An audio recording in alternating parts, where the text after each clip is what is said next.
Your boy CJ Goodfella, y'all know what it is, man. We back with a with another live stream. I need to do more of these, so I'm gonna do more active. But the big live stream is gonna be tomorrow. We're gonna cover Q&A, Eubanks, Groves, Rios, Alexander, Rios, Garcia, Alexander Ortiz, Benavidez, Garville, and also we'll talk about some Caleb Pant and Porky Medina as well. What's going on? It's the Boxing Clinic. Y'all know what it is. Talking about Manny Pacquiao. Manny Pacquiao now is open to facing Lucas Matthysse. And let me say this first. Hopefully you didn't book your tickets to New York City because Bob Arum has changed that April 14th card from New York City to Las Vegas. He's going to throw it at the Manny Bay. That's where the fight going to be at. It's supposed to be a Madison Square Garden. He said it was too much boxing going on in April. According to the article in Boxing Scene, he said you had Broner and Figueroa, which may not happen, and some other fights they had going there as well. Lara, I don't know what else they had going in New York City. I don't think they ever stopped Bob Arum before. But obviously, he found the venue in Vegas. That's where the fight was supposed to happen at in the beginning. Supposed to be April 21st in Vegas. Terrence Crawford, Horn, Pacquiao on the undercard. That's where they switched it back to there. Mandalay Bay. Obviously, everybody wants the best venue in Vegas for boxing right now with the T-Mobile Arena. But they gonna take the Mandalay Bay. I believe the Golden Knights of Las Vegas is playing there, and they made the playoffs. An expansion team in National Hockey League. So, it's in Vegas. So you gotta, you don't really need a reason to go to Vegas. But if you needed one, you got Terrence Crawford, Horn, and Pacquiao, and whoever the hell they talking about. Obviously, Lucas Matthysse wants to face Pacquiao. Pacquiao wants to face Lucas Matthysse. He had an article today saying bring it on. And of course, he's so eager to face Lucas Matthysse right now because he's seen Matthysse versus a guy with zero amateur background in Kyron box circles around Matthysse and beating him in my opinion. Some of that fight was just a simple jab. Of course, Kyron was big and long. Pacquiao don't have none of those attributes, but Pacquiao got good movement and he got a solid right jab still at this point in his career.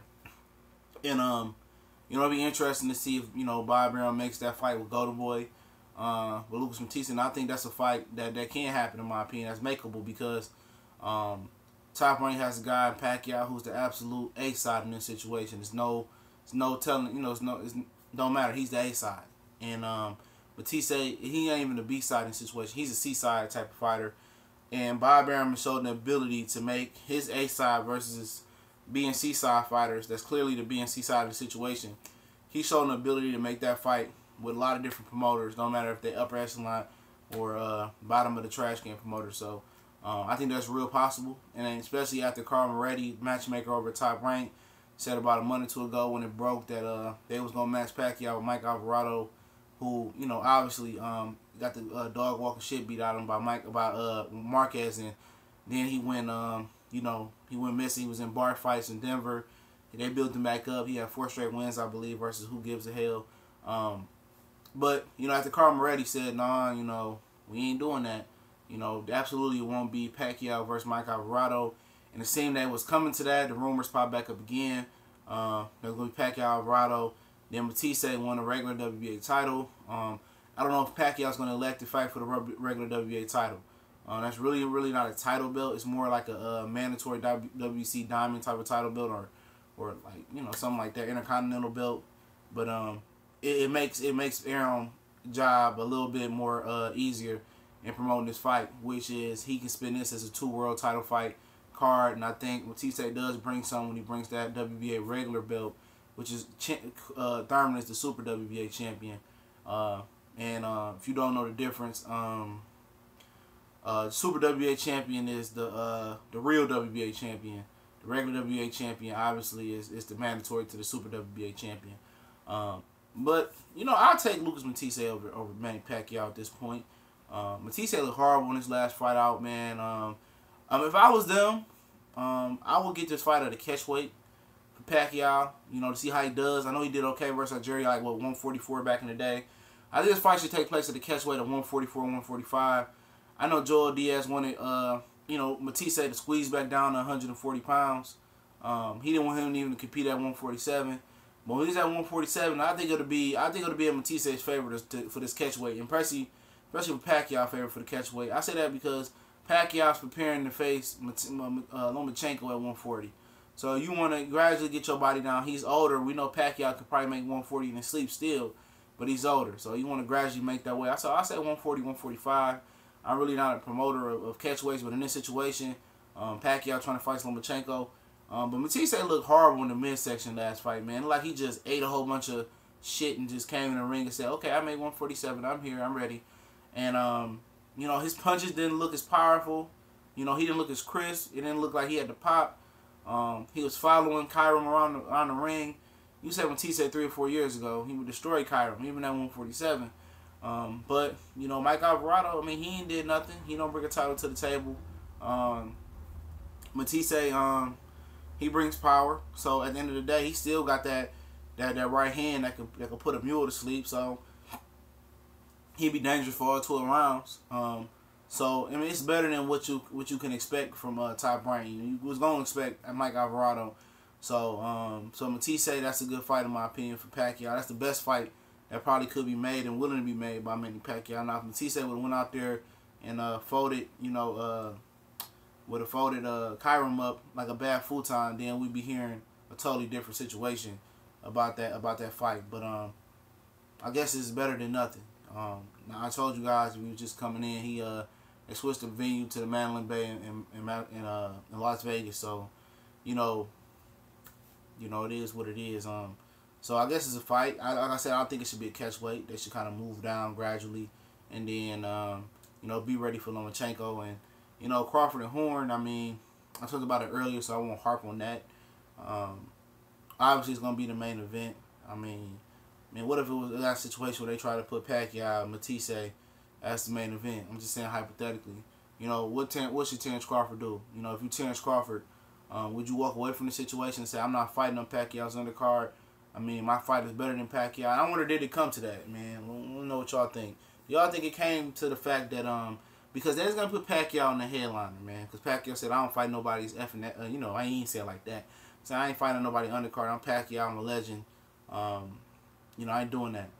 You know, I think Terrence Crawford stood up for himself. He said, you know what, since this guy don't want to fight me, I'm not fighting on this undercard. I'm the top bill. And I think it came to that. I think it came to Crawford putting his leg down saying that. Because they're going to make Pacquiao and Alvarado, whoever the hell he's going to fight, the main event in my opinion. I know they was. I know Bob Sneaky Aaron was going to try to do that. Obviously, whatever they was going to do with Alvarado and Matthysse, Terrence Crawford and Horn was the better fight, in my opinion. So, I think they did try to pull a fast one on Terrence Crawford. I think Terrence Crawford told Bob Arum, I don't have no inside information, but like, I'm not fighting on this dude undercard, man. You can forget about it, you know. So Crawford and Horn is rightfully so the better main event. But what could have been a better fight for Manny Pacquiao? Let's say the world was all good and love. It was Care Bear love all around, and everybody loved each other and worked with each other. You know, a good fight for Pacquiao, like especially if he's moving down to like 147 or 140. Ideal fight probably would have been a guy like Figueroa would have been a good fight for him, even though he caught a DUI today before the Broner stuff. Coming off a tough loss, you know, I think a guy like Keith Thurman would have been a good fight for him. I think that was a fight Keith Thurman would have jumped at because Keith Thurman is injured, so it gives Pacquiao a good advantage coming off a controversial loss versus Jeff Horn as well. I think Pacquiao should have moved down to 140 and tried to get a belt as well. You know, I think he just held the 140-pound belt. I think Bob Arum could have paid the WBO to put him in the place of Maurice Hooker and had, you know, Pacquiao and Flanagan fight for the belt as well. Obviously, Mikey Garcia or Danny Garcia would have been a good fight as well. Especially a Mikey Garcia, since they've been popping off talking about who they gonna fight. It's time to pull the trigger with Mikey Garcia and Robert Garcia. You know, I think Mikey Garcia would have been a good fight. You know, understand it would have been a non-title fight, and that might be a backup plan for Manny Pacquiao. Let's talk about that. What's going on? You know, what's going on, Hall? I can't read his name. Sorry, I'm on this. Ronaldo, what's going on? That'd been an ideal fight, and I think that's a backup fight for Manny Pacquiao, in my opinion.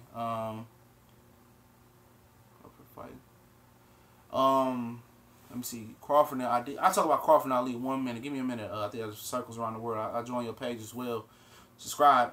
But I think that's a backup plan for I think it's a backup plan. You know, what's going on, man? What up, Matt Valentine, man? Shout out to Brick City, Jersey. What's that freestyle? I mean, that battle rapper I got. He's funny. He battled Calico a couple years ago. He always say Jersey. But yeah, man, I think Mikey Garcia's a backup plan. Because what if Lomachenko, you know, don't take the fight at 140? Because Elie Seckbach, you know, a lot of people laugh at Elie Seckbach, and I'm gonna say this: at the end of the day, a lot of you guys laughing at Elie Seckbach covering boxing. And, you know, it's a lot of more fugazi guys that act like they talking boxing, that talk boxing, that don't know nothing about boxing. You know, a lot of guys get on there with the fancy microphones and they tell you everything about a boxing fight. Oh, I think he gonna win, but they don't tell you how the guy gonna win. They don't get technical with you. And they do the same thing that Elie Seckbach pretty much do. But Elie is a casual boxing fan type of guy. And he don't try to be a hardcore boxing fan type of guy. And he do quality work. And I definitely salute ES News and Elie Seckbach News. A lot of people be hating on him. But and act like the guy that they follow is so good. And I mean, at the end of the day, you know, he get those exclusive interviews. I fuck with him. Good guy, seems to be a good guy. You know, a whole bunch of trolls just hating on him. He couldn't do any better than he could. But yeah, you know, he reports that Lomachenko dad said they ain't gonna fight Pacquiao. You know, they ain't gonna fight him.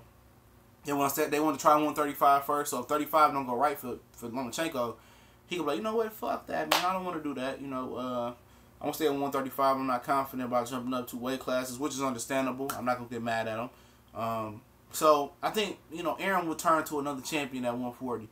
Obviously, he was willing to take Pacquiao over to Asia and Australia. Why not make a fight with Terry Flanagan? Terry Flanagan said he's looking to move up to welterweight. He's actually facing Maurice Hooker sometime in April in the O2 Arena in London. Maurice Hooker is out there 214, Dallas, Texas. He's a tall welterweight. You can check the tape on him later.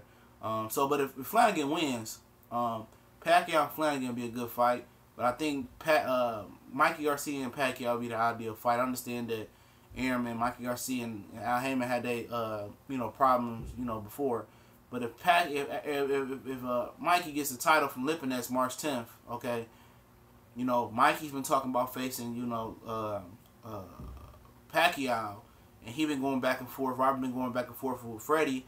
And Freddie and Robert has had this rivalry. Who's the best trainer, especially in California on the West Coast, over on the boxing. You know, that'll be definitely a good replacement fight for, you know, people looking forward to Lomachenko and Pacquiao. You know, Pacquiao versus Mikey Garcia, or Flanagan. You know, both have world championship fights. I think Pacquiao versus Mikey Garcia is probably more. How can I say it? It's probably more demanded by the USA, you know. But if Pacquiao's really going to make a return to 140, why not make it a world title fight if it's not going to be Vasily Lomachenko? And for me, why should Vasily Lomachenko jump up to 140 and it's not a title on the line, you know? It'll make him a 4-time world champion, you know? And the only other guy, it's only another handful of guys that started for featherweight and moved up, you know, to 140 pounds and became, world champion 4 times with 4 different weight classes. Mikey Garcia is looking to add his name to that list March 10th versus Lipinets. Pacquiao and Garcia, and that makes sense. You know, a lot of people want to see Mikey go back down and face Lomachenko, Linares, or Robert Easter Jr. At this point, I really don't have that much interest in the Robert Easter Jr. fight. He seemed to be stuck in neutral in his career. As you see a guy like Earl Spence, as you see a guy like Lomachenko, as you see a guy like, a lot of young guys, Regis Prograis, you see them getting better fight after fight. Even Canelo Alvarez, he's continued to get better fight after fight. And, it ain't happening. You know, it ain't happening for, whoever else I was talking about. I can't remember what I was talking about. It ain't happening for him. It ain't, a lot of guys, ain't getting better. Let me see. Just ask you a question. Aaron is not going to make a move that makes Mikey a star at 1/2. Yeah, I agree. He ain't going to get Mikey Garcia that opportunity, but it makes sense. If you believe in your cash cow, Mikey Garcia is now coming up. He getting some notoriety. Especially if you want to shut that guy up, man. Why not? Why not shut Mikey up and destroy his career if you believe him to do that? Mel Charlo versus Nathaniel Gallimore ago. I ain't heard nothing about that. I talked about that yesterday. Somebody asked me, let me see who said that. I apologize. Yeah, Jamel I asked about. I just hypothetically talked about that. Somebody asked me in the Q&A section, what you thought about Jamel Charlo at 54 versus Nathaniel Gallimore. Obviously, Nathaniel, according to Fight Hype interview he did, was chasing Julian J-Rock Williams. J-Rock said that he will fight him. It was supposed to fall on the Mikey Lipinets card. For some reason, they put the vacant WBA title belt between Relic and Rancis Bartholomew on that card. He said they was in the process of looking for a fight, a fight for him and J-Rock in the card for that. So I don't know where that stands, but I mean, he seems to be a good opponent for Jamel Charlo. Nathaniel Gallimore, he's improving. He's from Jamaica. He's a good puncher. What he do to old boy from Justin Deloach? He destroyed him. He looking to destroy J-Rock. He be looking to destroy Jamel Charlo, but I don't think he's ready for Jamel Charlo yet. You know what I'm saying? I think that's a step out of his league right now. But it'd be a good fight because he's aggressive. He can punch. Charlo, he's now aggressive. Now he's showing puncher power. I think that might be the best case scenario for Jamel Charlo. But and again, I skipped over somebody else's question. They asked about can you see Terrence Crawford going up to 154 and facing Saddam Ali? I don't know. I think Saddam Ali is out of mandatory versus Lima Smith, or and then he got a date if he beats Lima Smith with Kell Brooks. So he's kind of tied up. It ain't been a lot of talk, but it been some talk around that he's gonna have to fight Lima Smith, and then Kell Brooks, and then whatever happened. I think I don't know. I mean, he's in a situation where a lot of champions gonna be calling him out. A lot of champions gonna call him out. You know what I'm saying? Because they want to unify, and Saddam Ali is seen as an easy fight for Lara Hurd, especially with the size, and Jamel Charlo. They can continue to protect Saddam Ali at 154. They're going to let Lara Hurd and the rest of those guys blow over and try their luck with the next bunch, which is J-Rock. Trout is still in the mix. He's fighting this Saturday in El Paso, Texas. They're going to try with, Erickson Lubin. And to segue to something else, Erickson Lubin is going to have the best opportunity to become world champion and unify again and get his boxing career right. Because I see Jared Hurd moving up. He ain't going to be able to make 154. Obviously, Jamel Charlo's talking about moving up. And it's time for Erickson Lara to move up and try to be a two-time world champion as well. Especially if Triple G end up, losing his belts or moving up or just retiring from boxing. You can see that group moving up to 160 and trying a shot at, becoming two-time world champion, two different weight classes. You see guys like Lubin and hopefully Deloach can come back, and Gallimore and Amir Khan, who may compete at 154, do their thing. I may have missed it, but why wouldn't Bob make Manny versus why wouldn't Bob? I just talked about that, but it ain't no reason he wouldn't make it because once again, I said it again, what's going on? The light. But I said it again, there's no reason that he wouldn't make that fight, in my opinion, because Bob Arum showed an ability to make fights with A-side fighters. He has the A-side, and another promotional company may have the C-side. And when I say C-side fighter, I explain that's kind of a term that I made up. You have an A and a B-side fighter. You might say, okay, Keith Thurman, Earl Spence, we all know Keith is the A-side. But you know what? Popularity-wise or, steam-wise, and he brings the world title, Earl Spence is like right there. So it's A and a B.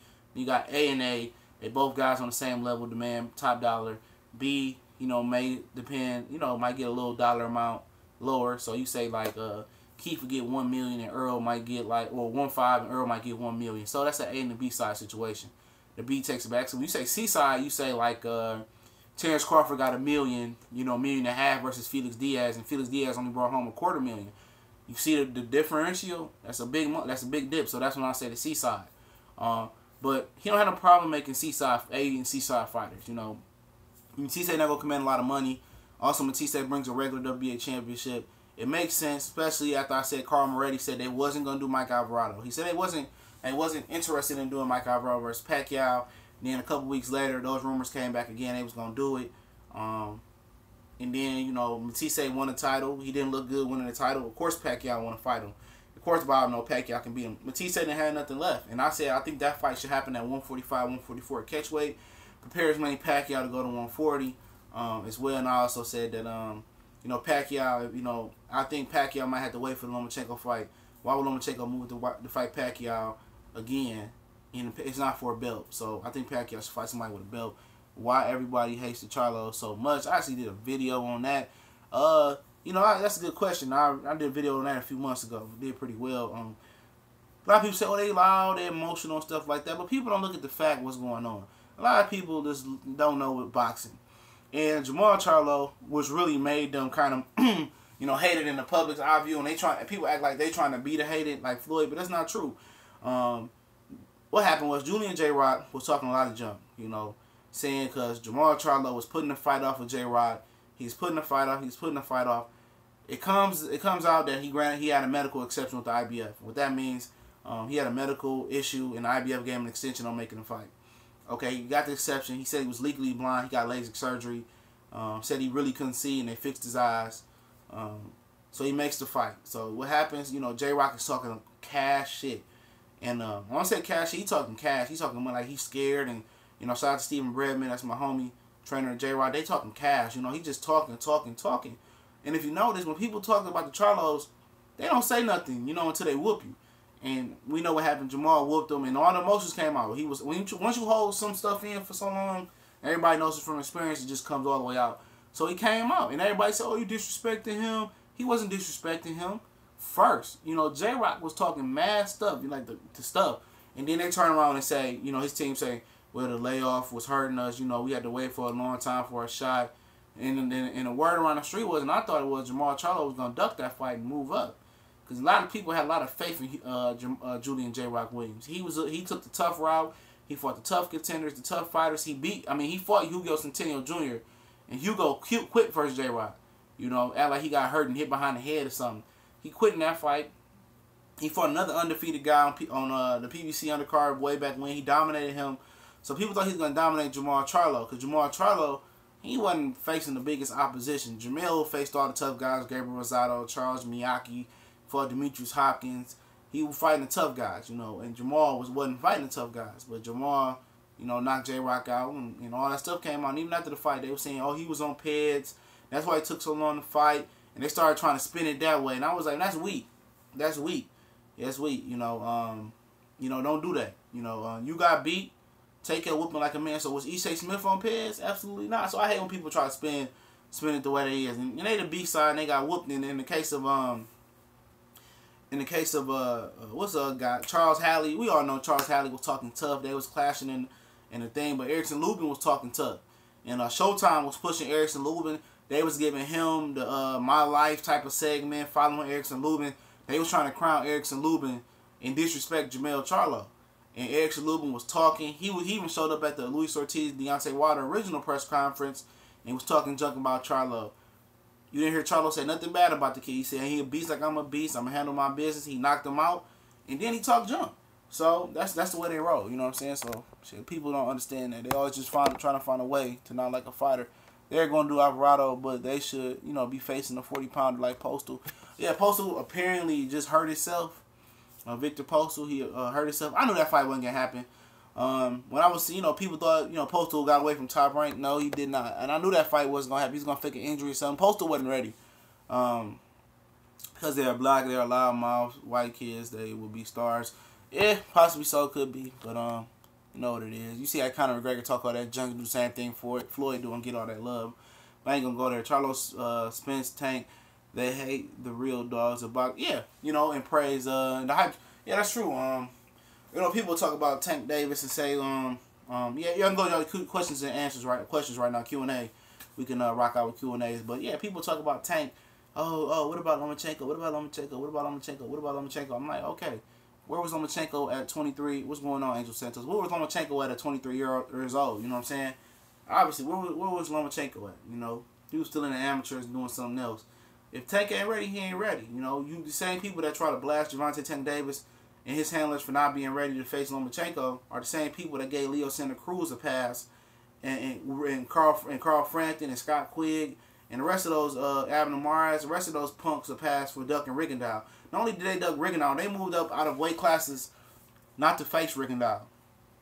Triple G, same people that give Triple G a pass for being scared to face Andre Ward after saying he'd go to 68 and fight anybody. After saying he go to 68, oh, I fight 68. Oh, come on, Crawford, I just fight you at 68. Come on, Chavez Jr., I fight you at 68. Oh, Andre Ward, no, I got to fight at 164.5. So, yeah, you know what it is. You know, people see greatness in Tank. And then people, what's so funny is this what happened. You got a guy like Tank. You got a guy like Spence. You got guys that Charlo's they don't like. So people start pushing other fighters. Like, they'll be like, oh, Tevin Farmer beat Tank. I'm like, are y'all crazy?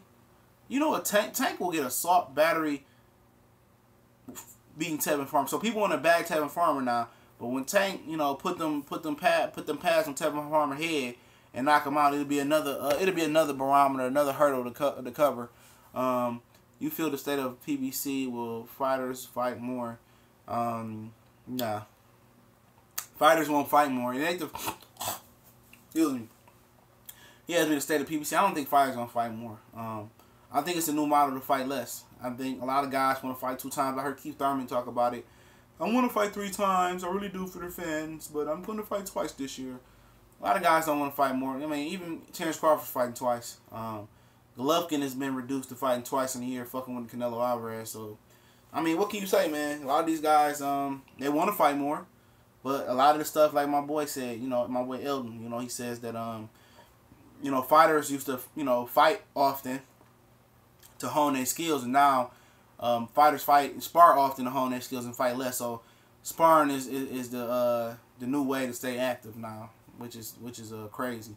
But I think guys gonna fight twice a year at the most, and that's the new norm. I think, you know, Errol Spence is gonna fight 3 times this year. So he's gonna fight in January, he's gonna fight in June, he's gonna fight somewhere later in the year. But he only been fighting once a year, so he gotta you know, he gotta make that cheddar. You feel me? So even with Top Rank, Crawford is fighting twice a year. You know, a lot of guys don't want to be active no more, man. And to be honest, it ain't enough dates. You know, it would be more dates if promoters work with each other, but it ain't. Charlos also don't talk about ducking Lara and Andrade. Don't talk about ducking Lara and Jacobs. Are you serious, bro? This dude is a Renee. Oh yeah, that's Renee guy. He a joke. Obviously, you must have missed it when I did a video way back when Jamal Charlo was on Instagram and he was calling out Danny Jacobs. He said he'd knock out Danny Jacobs and Golovkin. So that's bullshit. And Andrade, who's ducking Andrade? Why is this coming up? Why is people talking about Andrade's being ducked? Why? Why are y'all talking about this? Can y'all tell me? Because he pulled up on Charlo at a press conference, but he pulled out the fight of the other Charlo, though. He definitely pulled out the fight. He was making a career high payday. You know, people talking about, I don't care about Rock Nation. He made a career high payday about to face Jamel Charlo. They got mad because Charlo was making more money than him. But this is a career high for you. You know? And at the end of the day, guess what? He was hiding behind the belt. He could have made a career high. He lost that WBO belt. You know? He didn't go on to fight anybody else. So people keep going Demetrius Andrade out. He just told you he's not ready for Billy Joe Saunders. He wants to face Gary Spike Sullivan. You know? Come on, man. What type of guys is he's ducking Sergey Shinchenko?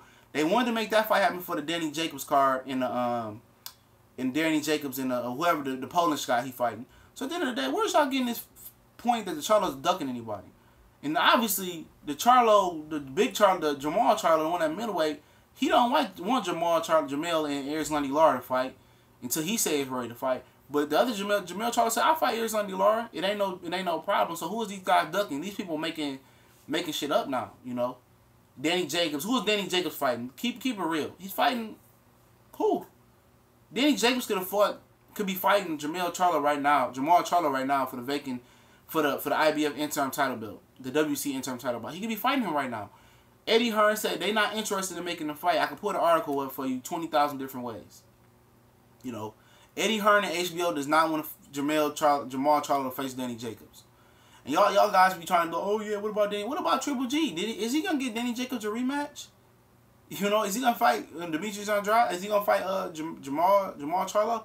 Absolutely not. So talk about Triple G ducking everybody. You know what I'm saying? He duck everybody. But Tank want the fight. You gotta trust the process. Yeah, Tank want the fight. It is what it is. You know, Tank do want to fight Lomachenko, and Tank can beat Lomachenko. But it ain't right for Tank to fight Lomachenko right now, in my opinion. You know, Tank head ain't right. You know, he need to get his shit back together, man. What up, though, Jose? He doesn't want he don't want to fight more than the 2 times a year. Reserve them. Look at at the end of the day, tunnel vision. A lot of guys who fought 4 or 5 times a year. I mean, yeah, that might be excessive. Other guys who fight like 20 times a year. But I look at it this way. I think each fighter should at least fight 3 times a year. And I believe that. You know, especially if you're gonna fight 2 times a year, we don't need the Salka versus Garcia fights no more. You know, we don't need that. We need Danny versus Sean Porter, and then we need Danny versus Keith Thurman. If you're gonna fight once a year, then you gotta fight a big fight a year. You know, period. We don't need the tune-up fights. We don't need we don't need the Spencers versus you know, whoever, you know Van Deers or whatever. We need big fights. You know, the tune-up fights are gone. You know, 3 times a year, I think, is ideal for a fighter to fight. You know, it's once each quarter except for 1 quarter. So that's what it is. Let me see. Why people always hate on Thurman? Did they forget he beat 2 times? People hate on Thurman because people hate on Thurman because they're not getting the fight that they want. Period. And people ain't seen him fight lately. You tend to forget how good somebody is. That's simple as that. You know, he's saying a whole bunch of stuff that people don't want to hear. You know, if Keith Thurman was to sign an Errol Spence contract to fight him next year, all the stuff will stop. You know, all the stuff all the stuff will stop. You know, all the ridicule, all the questions. And imagine that he fight his first fight in May. And I think for some reason that fight in May is not gonna happen for Keith Thurman. For some reason I don't think he's healthy. I think something's gonna happen with that fight. That's just a hunch. But you know, imagine that first fight in that press conference. That's all you're gonna be getting is a whole bunch of hate. You know, a whole bunch of hate. Where's Errol Spence? Errol Spence. He needs to sign an Errol Spence fight now. Andrade pulls out every fight, and people just using that. Andrade. I mean, he's a duck, man. He's a guy that I don't even want to talk about him no more, man. Because they ain't watched the videos. Yeah, I guess they talk about it, they ain't watched the videos. I don't understand, you know.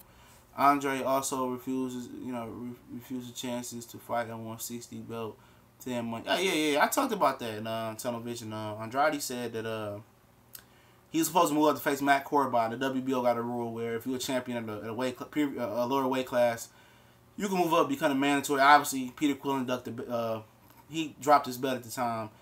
And Matt Corby, a guy who fought Triple G in the amateurs and been trying to get Triple G for a while. He at 168 right now.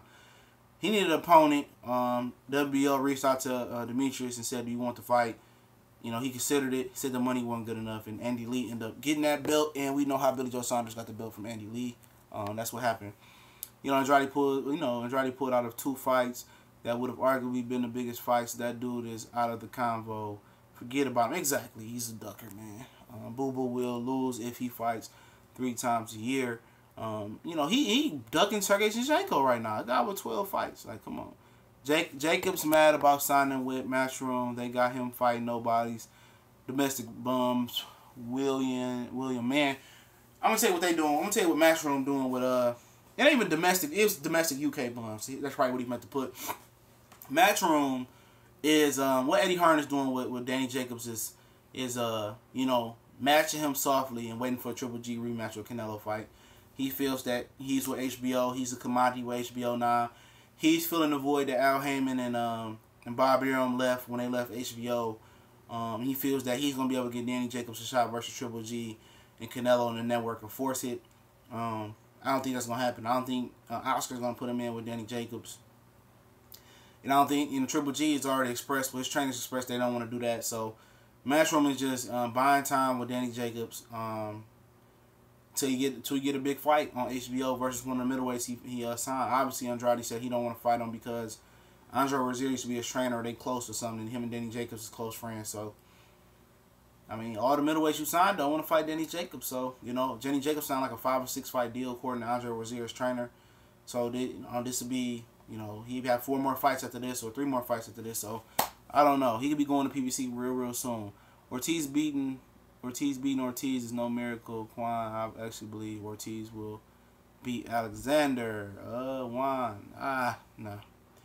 No. Ortiz get touched on the chin. It's over with. You know. Ortiz, I mean, Davin Alexander's always had one of the better chins in boxing, so, and I don't see that happening. Who has Boo Boo beat? I mean, who he beat? Willie Nelson. He spent a lifetime on ESPN Friday Night Fights. Didn't he close out like Friday Night Fights or something like that? Damn near. He was on ESPN for a long time, Boo Boo, taking his time, and people was mad how how much time he was taking, man. People say Adrian Broner is one of the worst what-if cases in boxing. Andrade might be second. Vanez and Willie Nelson at the time were good wins. Vanez Monterosian put him on his ass. Willie Nelson, I mean, remember Willie Nelson fought that Argentine guy at 154, and he was rocking Willie Nelson around the ring, man. I knew he wasn't shit, man. That's why the Kelly Pavick trainer left his ass. I thought Hearn was a big time promoter. The way he was talking, he shouldn't Jacobs be fighting in front of 60,000. Yeah, if Jacobs actually moved to fucking UK and moved to London, yeah, he probably could promote Jacobs over there. He's keep matching Jacobs with UK guys, but now he's fighting a Poland guy because Gary Spike O'Sullivan's out. I don't know. I don't know what he can do for Jacobs. He's just holding out hope for Triple G rematch. It's HBO money who going down the drain. They mine. I don't give a hell. Yeah, Andrade got dropped by Vanez. Kind of like a flash thing. We got up and beat him down. Who will be the next undisputed champion? I don't know. Who gonna be the next undisputed champion? Maybe Deontay Wilder and Anthony Joshua. That's probably the most the quickest one you're gonna be able to see. That's if Joshua ready to fight Deontay Wilder. I mean, 154 ain't happening. 160. Triple G could do it. That'd be the next quickest. You go down to 147. I don't think it's gonna happen at welterweight that fast. So I don't know. Probably Joshua Wilder or Triple G or Billy Joe Saunders. Hearn, should I have signed the Charlo twins? It would have been a good after. Yeah, I doubt it. Charlo, I don't know. Charlos was signed by Golden Boy, I believe, at one point. Maybe they would have signed with Eddie, but I doubt it. Probably been good if he signed. I don't know. If he would have signed the Charlo twins, he probably would have put Jacobs in with him. If that's what you're hitting at. I don't know who I got, Wilder or Ortiz. I don't know. I haven't broke down film on that yet. I can't give you a definitive answer. But I can tell you that I believe, Luis Ortiz is definitely a live dog versus Deontay Wilder if he got some juice left. I don't mean PDs though. If he got some life left, yeah, I think I think Wilder's overlooking Ortiz. It'd be a good fight. But Ortiz is a one-handed guy. Ortiz, he's one-handed. That's all he is. He got one hand. And I seen Casual Boxing Talk trying to break down some film on Luis Ortiz with Link Scott. But he didn't break down the Tony Thompson fight because the Tony Thompson fight kind of exposed. He kind of exposed Luis Ortiz for being a limited one-handed fighter. And if Wilder can keep him at the end of that stick and get him to jump in, Wilder can knock him out. I would definitely, I definitely see. Damn, I lost my train of thought. Oh, my bad. I said definitely see Jermell Charlo unifying. It ain't gonna happen. Jermell not gonna unify 154 because Saddam Ali and Golden Boy not gonna do that. Oh, unifying, yeah, not become undisputed. Yeah, he can unify. Jared Hart or Arizona Laura unified before him. CJ can outforce his welterweights to fight. No, Al Heyman is not a promoter. He can't do the Bob Arum. He can't. And then, in my opinion, Bob Arum could be like, okay, what's the old boy, Nicholas Walters? You want to fight Lomachenko or not right now? Nicholas Walters was like, that's not enough money. He said, okay. He said Nicholas Walters on the shelf for almost a year and some change. And then he came back, you want to fight Lomachenko or not? He ain't got no choice. He ain't made no money. You got to make money. You got to take the Lomachenko fight. The offer was probably lower than the first time. Al Heyman is a manager. He doesn't do that. He manages your career. He advises your career. He gives you financial advice as well. So he'd be like, you know what? Even when Danny Garcia fought Matthysse, he was like, Angel got up on the stage at the final press conference, was like, yeah, we got 3 offers. There was 3 guys. We didn't have to take this Matthysse fight. This guy could have been gone. Nobody. We took the fight because we wanted to fight. Al Heyman manages your career. He gives you multiple options. So he want to fight this guy, that guy, that guy. Okay, he can be like, okay, Keith Thurman, Earl Spence, you make a lot, make way more money than anybody else. But these are the other 2 options. So he gonna give you options as well. He gonna give you options. But he ain't gonna force you. Who are you most disappointed in, Broner, Figueroa? Both. Oh yeah, Quan, I got your video coming. It's coming tomorrow. I'm gonna do the blast of the past for your video. He know what I'm talking about. I don't want to let the cat out the bag. I'm gonna do 2 tomorrow. Go back and do 2 blasts for the past tomorrow. So y'all look out for that. Casual Boxing Talk need to pay those bets he lost for. He did. Casual Boxing Talk paid Money Brown TV. Money Brown hit me up and told me he paid up. So shout out to Casual Boxing Talk being the man and paying his bet up. Aram decreased the offer by 200 to 300K. Hold on, damn, these move 300K instead of 500K. Oh, I know he did that, and I didn't even. Hey, what's so crazy about that? Triple H 1200. I knew he decreased the offer. It ain't. I mean, that's business. When you're a businessman, when you out here doing business, that's business. That's what you're gonna do. Did PBC foresee this happening?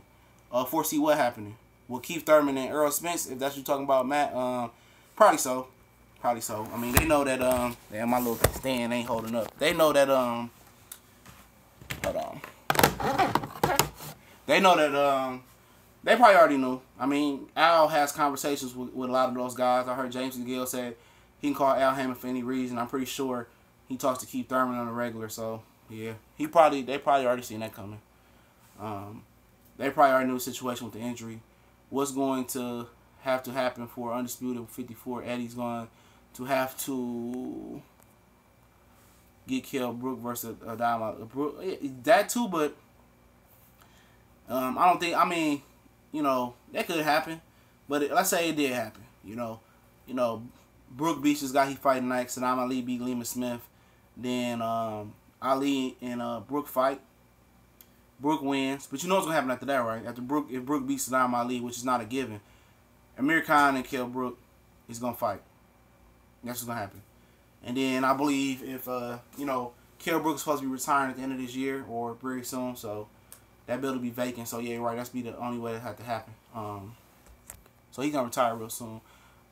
Being undisputed should mean more to guys instead of fighting once a year and ducking everybody. Yeah, it should, but you got to remember this, though. Being undisputed as well, a lot of those sanctioned belt bodies take 2 and 3% from those fighters out of their check. So you got 4 belts taking 3% of your purse.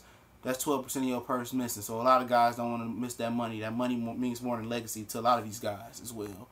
Brook has taken too much damage. They won't put him in. Exactly. He said he's going to retire soon. He said, after the Amir Khan thing, I believe he's going to retire. You think Wilder really takes Ortiz lightly, or is it just a facade for the cameras? He probably don't take him lightly. He probably train hard, but I think he knows without the performance enhancing drugs that Ortiz ain't nothing. I heard Latif Coyote. Y'all remember Latif Coyote? Remember he had to fight with Antonio Tarver, and it was mad trash talking. It ended up being a draw. Then Tarver dropped dirty, and he fought Luis Ortiz on FS1 Sports. A couple years ago. He did an interview with Vilified Media. He said that I was fighting Luis Ortiz. He talking African. And he said, I knew something was wrong with him. I knew something was wrong. He said he just got stronger and stronger. He never got tired. He said in the fight, I knew something was wrong. He said he knew he was on pace, and I believe him. I don't think he a guy that would lie. He said he knew he was dirty. Jamel would have caved. Yeah, for sure. I'm gonna talk about Kell Brook. I'm gonna talk about Kell Brook right now. Kell Brook didn't even want to go to 54. Kell Brook said a lot of guys were too big for him. He said that he wanted to do a catch weight at 54 with guys. He said he wanted to stay at 147. He thought 54 was too big for him. So if you're thinking 54 is too big for you, why the hell did you try to jump with 2 weight classes versus Triple G? That's what I'm saying. I think PBC told Ortiz he is looking old and it's safe. Hell no, y'all always trying to spin that Wilder bullshit, man. That's funny how Triple H he hates Wilder, but I don't give a fuck for neither Wilder or Joshua. But I'm just saying. People try to spin stuff about Wilder and whatever. Oh, performance enhancing drugs and stuff. And what about Vladimir Klitschko not punching for 4 rounds versus a tired and an injured Anthony Joshua? Did anybody do that looking fishy to anybody? Y'all talking about all this fishy stuff with Deontay Wilder. What about Vladimir Klitschko dropping Anthony Joshua hard? Anthony Joshua clearly hurt. For 3 or 4 rounds, Joshua didn't throw anything with validity on it. Nothing with something that had bad intentions. He threw a lot of bullshit. But do people across the pond nitpick at Anthony Joshua? No, they don't. And who is Anthony Joshua be? Y'all act like Anthony Joshua had a murderer's row of fighters. Klitschko was 16 months off a layoff, old as hell. Anthony Joshua obviously hasn't improved. He's plateaued. He has no real boxing skills. Y'all talk about Deontay Wilder not having no boxing skills. Anthony Joshua don't even have an athletic bone in his body. Everything he throws is slow, bulky. He don't have a chin. I bet if you went to the body, you can hurt him as well and take the air out of his tighter. He not good neither. There's no heavyweight in the world that's really skillful, that's really good in my opinion. I'm just keeping it real. I don't like no heavyweight right now. This ain't what I used to watch with even an old Foreman, Evander, Michael Moore. I mean, you know, David Tua would rule this heavyweight division. This ain't nothing. The only one that really got skilled in the heavyweight division is Luis Ortiz, but he's a cheater. You know, even Povetkin, he ain't nothing. He wouldn't be a world champion in too many other eras. I mean, you look at Joseph Parker, he's utter garbage. He's garbage. Deontay Wilder, not thinking none of these guys. It's just the fact that Klitschko out the way, and you got guys that's 6'5", 6'6", 6'7", that can walk and chew bubblegum. That's all it is. I don't really care for none of the heavyweights. They ain't really shit in my opinion. You know, from what I used to watch. Ortiz who fought Jennings would beat down. Jennings is not. Why is y'all making comparison and breaking time tape of Ortiz versus Brandon Jennings and versus Malik Scott? Who has Brandon Jennings ever beat? Old Mike Perez? Wilder ain't Brandon Jennings. You got to remember that. You have to, when you talk about matching a guy up, you talking about breaking down film. Okay, you can break down something, but you want to compare. You want to find a guy that's tall, that's lanky, and that can walk and chew bubblegum. Tony Thompson exposed Luis Ortiz. He was out of shape. He exposed him for the one-hand fighter that he was. And Malik Scott tried to mimic what Tony the Tiger Thompson did, and I think he went on 12. So at the end of the day, a lot of that time Ortiz was juiced up. So, but it is what it is, you know. If he ain't juiced up, he passed the violent test, he beat Deontay Wilder. I don't care. I really don't care. Good for him. Anthony Joshua's going to continue to duck him because Ortiz is suspended by the WBA, and they won't sanction the fight for that. So, you know, it is what it is. Victor Ortiz going to beat Devin. Ortiz can't take him on the jaw no more, man. He still got power. He still got balance. He still got the physique, but he just can't take him on the jaw no more. I might put a 50 on 100 on it. AJ got... Okay, you keep talking about Anthony Joshua has 20 fights. What does that mean? Wilder got 20 fights, 30-something fights. That doesn't mean nothing. Once you a champion, especially a champion that's about to get 3 belts, that don't matter. You should be ready for anybody in the world. If you're going to nitpick and duck guys being the champ, you need to let the belts go. You know, having 20, 30 fights, it doesn't matter. Look at Lomachenko, 7 fights. Leon Spinks had 7, 8 fights when he beat Muhammad Ali for the belt, even when he was old. What does it matter? A few fights don't mean nothing. If you saying you the best heavyweight in the world and you can knock out anybody and you this and you that, what does it matter? Obviously. Joseph Parker is the youngest heavyweight in the top 15, I believe, at 25 years old. Do you hear him complain? Oh, I'm young, and you know, if I lose to Anthony Joshua, this ain't the end of the road. You don't hear him talking like that. It doesn't matter. If you're a champion, you're willing to fight anybody, anytime, any place. No matter if you were 5 fights, 2 fights, 3 fights, -10 fights. It don't matter. It don't matter. You go to the amateurs, and you the Golden Glove, 5-time champions running. You come to win your 6th time. Oh, you facing a guy that ain't never been the first time in Golden Gloves. It don't matter. That guy don't care. You lace his boots up and put his gloves on just like you. When he beat him, it happens. You don't have to have experience in fights. Don't mean nothing. Anthony Joshua is reduced to fighting 2 times a year. He may never get to 40 fights. You feel me? He may never get to 40 fights, especially if Wilder knock him out. He retiring. If Wilder knock out Anthony Joshua not coming back. He ain't gonna never be the same fighter. He ain't nothing but Frank Bruno 2.0, in my opinion. Wilder's exciting. Heavyweight division is nowhere near the 80s or the 90s. It ain't nowhere near. The last great heavyweight fight between good heavyweights was Lennox Lewis versus Vitaly Klitschko. That's the last pretty good fight. Even Anthony Joshua and Deontay Wilder, with Vitaly being a young Vitaly Klitschko, they won't match that skill level in the ring. For sure. They will not match that skill level in the ring. Marcus Brown versus Badou Jack. Marcus Brown not ready for that. I'll tell you that right now. He ain't ready. I'm fully aware Wilder and Jennings are not the same fighter. Did not say the version. The version of Luis Ortiz that fight, it don't matter. You want to bring that version, he's juiced up. So we need to see what he look like not juiced up. Pretty much that's what I'm saying. Well, 2 belts because apparently the IBO don't count. Yeah, nobody counts the IBO belt, but at the end of the day, yeah, 2 belts. He getting the 3rd belt. That's what I mean, Angel. He getting the 3rd belt versus Joseph Parker. Floyd had a belt in 20 fights and called out everybody. Yeah, I mean, yeah. When you got a belt when you young, you want to fight everybody. Remember Keith Thurman? I want everybody. I want, you know, Floyd Mayweather, being Pacquiao. You know, but once those guys, you know, get that money, it changes their mind again. Who was ducking at 3 belts in 21 fights? He's ducking Deontay Wilder currently. He has 2 belts, but I'll give him 3. He gonna beat the shit out of Joseph. He's ducking Deontay Wilder. Let's not fool around, man. Let's not fool around. Was it Barry Hearns and Eddie Hearns, the dad? They both went over to America and didn't even give Deontay Wilder an offer. You know, then they came back on the Boxing Voice and said, and they started lying and they caught Eddie Hearn in a lie. Eddie Hearn don't want Anthony Joshua. He didn't want. Look. Okay. You want to say that? Okay. What about Anthony Joshua and Luis Ortiz? Okay, I'm gonna let y'all in this situation. I did like 30 videos on this. Anthony Joshua and Vladimir Klitschko fought for the WBA regular title, for the Super WBA title, because Luis Ortiz and Klitschko was actually, they were sanctioned to fight. They was ordered to fight. Klitschko said, you know what, I respectfully don't want to fight Luis Ortiz. I want to fight Anthony Joshua and go out that way. Okay, if you let, Ortiz, if you let us fight for the belt, we'll give you the winner next. Well, you can fight the winner next. This is before he failed the PED test. Okay, then they came around. Luis Ortiz said, I'm ready to fight. I'm ready to fight the winner. I'm ready to fight you. Anthony Joshua got to say, I got the IBF mandatory, and I got to face my IBF mandatory. And look here, Brodsworth Puev, Kubrat Puev said in a Facebook post, he said this. He says that I'm not ready physically for the Anthony Joshua fight. I believe that he was already injured or not willing to take the fight. They said, okay, we gave Puev some extra on top of that. I'm telling you how greasy Eddie Hearn is. We gave him extra on top of that. They knew Puev wasn't going to take that fight. He did a whole interview post on Facebook. They knew he was going to take the fight. They knew Puev was going to pull out. He pulls out, and Takam was already told to be ready to fight. They pulled a fast one on their own fence. Takam was going to always fight Anthony Joshua. Was never going to be Puev.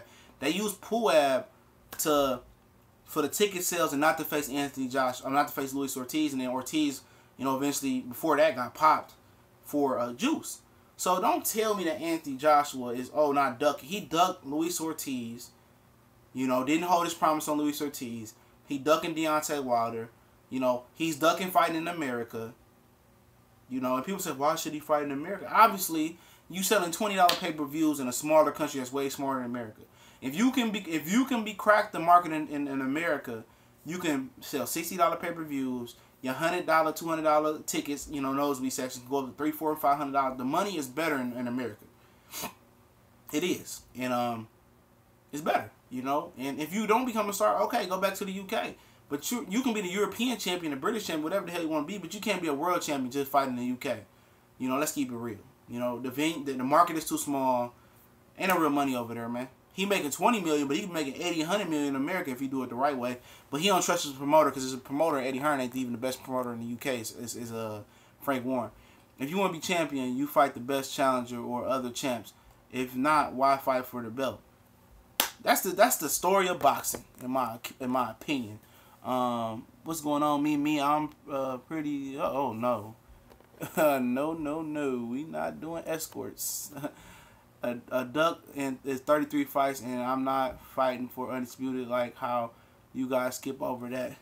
What is that? A duck is 30 fights and I'm not fighting for undisputed. Like, at the end of the day, you want to call, I don't know if you're talking about Wilder, whoever you want to call. You want to call Wilder a duck, call him a duck. Who cares?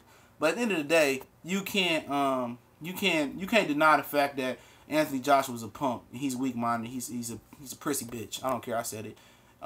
AJ has to fight Parker and Wilder on the same night. Yeah. Hey, look here. AJ just got to fight Wilder. That's it. Nobody care about nothing else. He shut up Wilder. He shut up a whole bunch of people. Somebody tell eBay Jr. that the IBO is. Yep. He thinks the IBO is like a box of chocolates on Valentine's Day. Come on, Josh. Joshua isn't ducking. He said he's fighting him. 2020, forget that. Maybe never. Yeah, 2020. Oh yeah, the rematch clause is in Joseph Parker's favor. IBF mandatory was on the deck before. Look. It don't even matter, dog. He made a promise with Luis Ortiz to face him next, and then he ducked him. Let's keep it. He ducked him, and he ducking Wilder. He come out and tell you, like, I don't want to fight Deontay Wilder to 2020. Shut up, man. Who says that? He's a punk. He's in the same class as Keith Thurman right now. Now, the IBF don't matter when it comes to... Nobody said IBF didn't matter when it comes to AJ. We just saying the fact that he promised Ortiz to fight a fight, and he ducked him. And then Eddie Hearn released Luis Ortiz because he knew he wasn't going to get the Anthony Joshua fight. So he's a punk. Because Ortiz was signed to signed to Eddie. Yeah, way more. Yeah, it's way more in the UK. But I'm gonna say this. If it don't work for Anthony Joshua in the United States, then you know what, he might not make. But he's gonna have to. If you're willing to take a game, sometimes you gotta take a step back and take an L first. But he's gonna take some L's in America on the money side. But the potential gain is nothing. People say, I remember somebody in the comment section saying a while ago saying that well, Vladimir Klitschko fought over there and didn't do nothing for his career. Yeah, you're right. But Vladimir Klitschko was born. Anthony Joshua was exciting. Anthony Joshua come out here and knock some people out, do some more promos with The Rock and Kevin Hart. He gonna blow up. He might even get a movie deal over here. He seems to be a pretty good actor from what I've seen in some of his skits he did on did before. So opportunity is there for Anthony Joshua. If Wilder can't get traction, how you know he's going to get it only? I mean, Wilder is fighting. Look, man, I told you guys, I'm not a big fan of none of these guys. Wilder was getting traction when he was fighting on NBC, but he not fighting nobody. Don't nobody know these guys that he fighting. Anthony Joshua, if he come over here and do a pop-up fight, let's say he fights Jarrell Miller and beat Miller, and he get the promo, he get the press. He looks the part. He looks like a heavyweight. He punches like a heavyweight. You got Deontay Wilder, who looks like an old school heavyweight, who punches like a good heavyweight. They can market and spin that the right way. Anthony Joshua got to bet on his charisma, his ability, his physical look. He looks the part. Wilder, he's okay. He looks in shape. They just got to get them. They just got to get the promo, man. That fight can do real good, man. Anthony Joshua come over here and knock out Deontay Wilder, and make ESPN. He gonna sell some money over here. Do you agree that Deontay Wilder is more famous in the UK than Joshua is? And yeah, I agree. I mean, that's the only reason, because Joshua, he asked was Boxer Circus was Anthony Joshua more famous? Was Deontay Wilder more famous in the UK than Anthony Joshua in America? Yeah, for the simple fact that Deontay Wilder fought in the UK before, so yeah, and that's the only simple fact about it. He is known. UK fans are more hardcore boxing, or they more, I won't say hardcore boxing fans, but they support boxing more because it's soccer or football, and it's boxing is the two main sports over there. You know what I'm saying? In America, what you got to understand, the reason America is a tough market to crack, UFC don't have nothing to do with it. So you can just, UFC ain't nothing, but you got to compete with the NBA, the American football, NFL, which is the most dominant sports right now. It's slipping though. And the NBA is making a good comeback. You got college basketball, especially when the tournament rolls around in March. You got college football. I mean, you got high school football, what's big in America right now. High school basketball is big in America. You got tennis that's still popular among some adults in America and some teens in America. You got a lot of NASCAR that's popular. You got a lot of different things to compete with in America. You know what I'm saying? Not only do you compete with those, you got to compete with the Love and Hip Hops. You got to compete with the BET, the music videos, the all the other TV shows. You got a lot to compete with in America. It's a lot more to do in America than it is to do in the UK, and I can bet you that right now. That's just my opinion on that. AJ is going to lose to Parker. I doubt that. I got AJ winning. AJ ain't fighting, Wilder because he's going to lose to Parker twice. If he lose to Parker twice, I would be in shock if he lost to Parker twice. When the Joseph Parker I seen versus Hughie Fury, horrible. Every Joseph Parker fight I seen, he looked horrible. I remember people telling me like Joseph Parker is a good fighter, and I look at the Khan fight, I said, huh? Okay, maybe I got it wrong. I look at the Ruiz fight, I said, huh, where? He almost lost to Ruiz. I look at the Rannick fight, the guy here, I said, he garbage. And I look at the Hughie Fury fight, I said, oh, this dude is terrible. He looked good hitting the pass and hitting the bag. He looked real good doing that. But when he come to a fight, that shit don't translate to the ring, man. It don't translate for him, man. It really don't, man. We gonna oh yeah, don't forget to Saturday, we doing the live commentary and live scoring right here. So if you at work, or you somewhere where you can't get the fight, we're gonna take it back old school. Once again, we had a good, successful live scoring and commentary last time out for the Peterson and Spence. We're gonna be there for both cards. We're gonna be there for the PBC card, which featured Porky Medina and Caleb Plant, Devin Alexander, and Victor Ortiz. We're gonna come back for Benavidez and Garville, and Brandon Rios and Danny Garcia to come ride with your boy as well. And tomorrow we do Q&A for all the fights this week. We do Q&A for who fighting this weekend. You got George Groves, Eubanks, Porky Medina, Caleb Plant on Fox with Devin Alexander, Victor Ortiz on Fox. Premier Boxing Champion on Showtime at the regular Fox card on Showtime is Ronald Garville and David Benavidez for the rematch WC title. Brandon Rios, Danny Garcia. Yep. All those fights this weekend. I'm going to go live for the Premier Boxing Champion card. And, yeah, and tomorrow we're going to do a Q&A for all the fights. So if you got any questions about, you know, putting bets down or who going to win the fights, we're going to do a big Q&A live stream tomorrow. Then we going to come back and do a live stream Saturday and do live scoring and commentary. So y'all be on the lookout for that. I'm going to drop another video after this process. So, you know, y'all look at, I think Caleb Plant is the most. Yeah, Caleb Plant actually outboxed George Grove for like 20 rounds. He did an interview, so I boxed him like every 20 rounds. So he's very talented. He can make 160 or 168. We talk about him tomorrow. We gone.